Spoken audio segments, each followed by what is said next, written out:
Occasion ఏదైనా location ఎక్కడైనా తెలుగువారి వేడుక అంటే ఆలివ్ మిఠాయి ఉండాల్సిందే.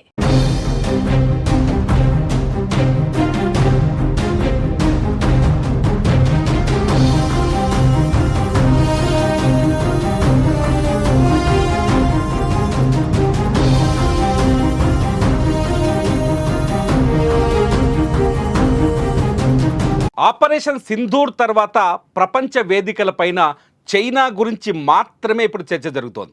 ఎందుకంటే చైనా పాకిస్తాన్కి ఇచ్చిన ఆయుధాలు అట్టర్ ఫ్లాప్ అయ్యాయనేది ఈ చర్చకి ప్రధాన కారణం. చైనా నుంచి ఆయుధాలని కొనుగోలు చేస్తున్న దేశాలన్నీ పాకిస్తాన్ పైన ఆపరేషన్ సింధూర్ జరిగిన తర్వాత పునరాలోచనలో పడ్డట్టు తెలుస్తోంది.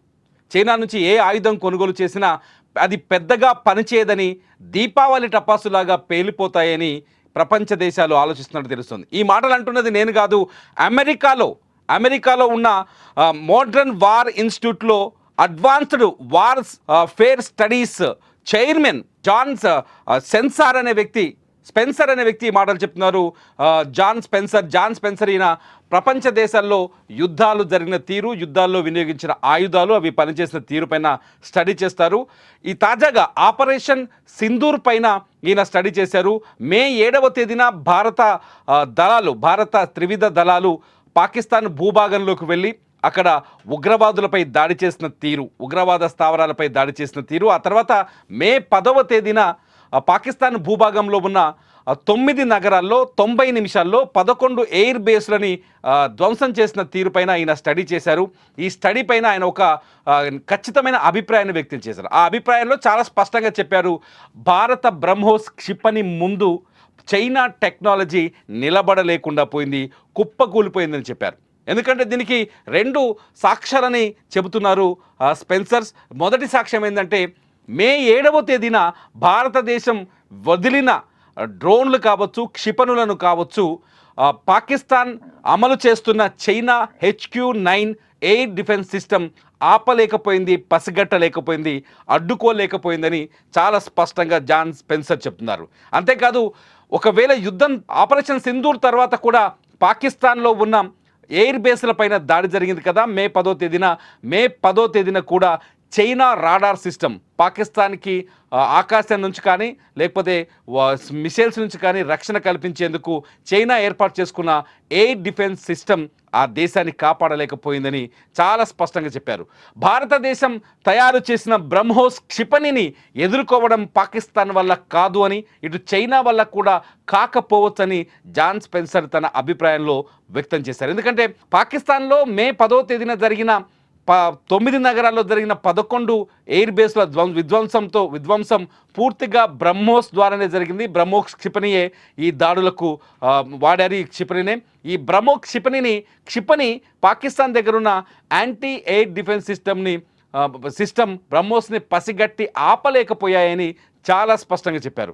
దీంతో ఒక విషయం చాలా స్పష్టంగా రుజువైందని చెప్పారు జాన్ స్పెన్సర్. ఏంటంటే, భారతదేశం ఏ క్షణంలోనైనా పాకిస్తాన్ని ఎప్పుడైనా ఏ ప్లేస్లోనైనా దాడు చేయగలదు అని మరోసారి రుజువైందని చెప్పారు స్పెన్సర్. ఎందుకంటే బ్రహ్మోస్ క్షిపణిని China anti air defence system తట్టుకోలేకపోయింది, కుప్పగూలిపోయింది, నిర్వీర్యమైపోయింది. కాబట్టి పాకిస్తాన్ పైన భారత్ ఆధిపత్యాన్ని చెలాయించింది.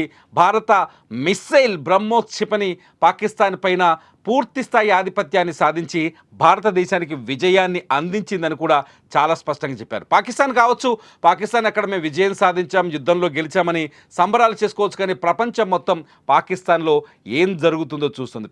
పాకిస్తాన్ అబద్ధాలని ప్రచారం చేసే ప్రయత్నం చేస్తుంది. పాకిస్తాన్ భారత్ పైన మేమే విజయం సాధించామని ప్రపంచాన్ని చెప్పే ప్రయత్నం చేస్తుంది. కానీ ప్రపంచవ్యాప్తంగా ఉన్న యుద్ధ నిపుణులు మాత్రం భారత్ చేసిన దాడిని చాలా శక్తివంతమైన దాడిగా చూస్తున్నారు. భారత్ ఇటువంటి దాడి పాకిస్తాన్ పైన చేస్తే పాకిస్తాన్ భూభాగం ఉండదు, నాశనమైపోతుందని చెప్తున్నారు జాన్ స్పెన్సర్ లాంటి యుద్ధ నిపుణులు.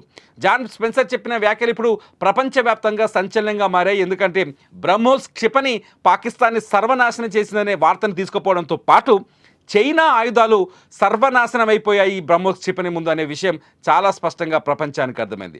చైనా కూడా కేవలం యుద్ధ సామాగ్రిని అమ్ముకోవడం కోసమే పాకిస్తాన్తో దోస్తాన్ చేస్తోందనే చర్చ కూడా మొదటి నుంచి ఉంది. అయితే చైనా పైన అనేక దేశాలు ఆధారపడి ఉన్నాయి చైనా నుంచి యుద్ధ సామాగ్రిని కొనుగోలు చేస్తున్నాయి. ఎందుకంటే ప్రపంచంలో రెండో అతిపెద్ద ఆర్థిక వ్యవస్థ చైనా.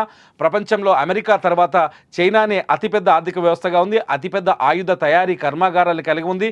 అత్యాధునిక ఆయుధాలను తయారు చేస్తుందనే చర్చ కూడా ఉంది.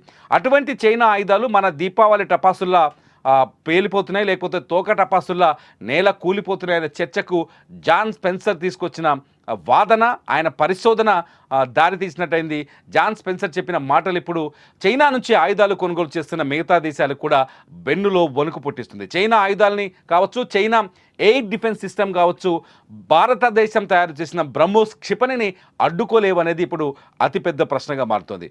ఈ చైనా తయారు చేసిన ఈ HQ-9 ఎయిర్ డిఫెన్స్ సిస్టమ్ని రష్యా తయారు చేసిన S-300తోని స్ఫూర్తిగా తీసుకొని తయారు చేశారు. కానీ దాన్ని కాపీ కొట్టడంలో కూడా చైనా విఫలమైంది. చాలాసార్లు మనం అనుకుంటాం చైనాకు సంబంధించిన ఓడలు హిందూ మహాసముద్రంలో భారత్కు దగ్గరగా ఎందుకు పర్యటిస్తాయంటే భారతదేశం కొత్త మిస్సైల్ని కనిపెట్టి దాన్ని ప్రయోగించిన తర్వాత దాన్ని కాపీ కొట్టడానికి చైనా ప్రయత్నిస్తోందని చెప్పేసి. అంతేకాదు చైనా ఆయుధాన్ని కాపీ కొట్టడానికి అమెరికా కూడా ప్రయత్నిస్తున్న చర్చ జరుగుతుంటుంది. ఈ అన్నిటి నేపథ్యంలో చైనా ఆయుధాలు అట్టర్ ఫ్లాప్ అయ్యాయి. చైనాతో యుద్ధం వస్తే కూడా పెద్దగా బ్రహ్మోస్ క్షిపణిని చైనా కూడా ఎదుర్కోలేని స్థితి ఉంటుందనే భావనను జాన్ స్పెన్సర్ మాటలతో మరోసారి ప్రపంచానికి రుజువు చేసినట్టయింది. ఫైనల్గా ఇక్కడ మనం అర్థం చేసుకోవాల్సిందంటే జాన్ స్పెన్సర్ ఇంకో విషయాన్ని కూడా చాలా స్పష్టంగా చెప్పారు.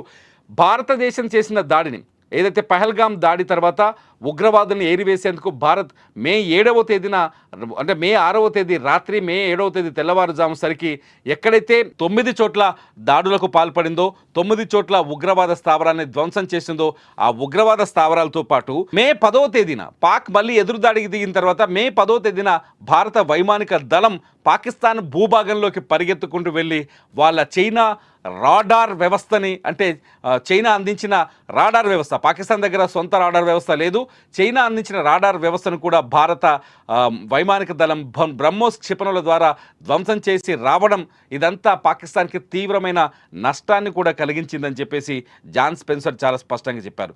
పాకిస్తాన్ ఇప్పుడు జరిగిన దాడి నుంచి కోలుకోవడానికి చాలా రోజుల సమయం పడుతుందని జాన్ స్పెన్సర్ ఒక అంచనాకు వచ్చారు. మొత్తానికి అమెరికాలో ఉన్న ఈ యుద్ధ నిపుణుడు తన పరిశోధన ద్వారా ప్రపంచానికి మరో నిజాన్ని చెప్పినట్లయింది. ఒకటి, భారత్ పాకిస్తాన్పై యుద్ధ విజయం సాధించి గర్వంగా తన తలెత్తుకొని నిలబడిందని, రెండోది వచ్చేసి చైనా ఆయుధాలు అట్టర్ ఫ్లాప్ అయ్యాయని, మూడోది వచ్చేసి పాకిస్తాన్ తీవ్ర నష్టాల్లో ఉందని. నిజంగా జాన్ స్పెన్సర్ మాటల్ని మీకు నమ్మకం కలిగిస్తున్నాయా, లేకపోతే మీరు పాత భ్రమల్లోనే ఉన్నారా?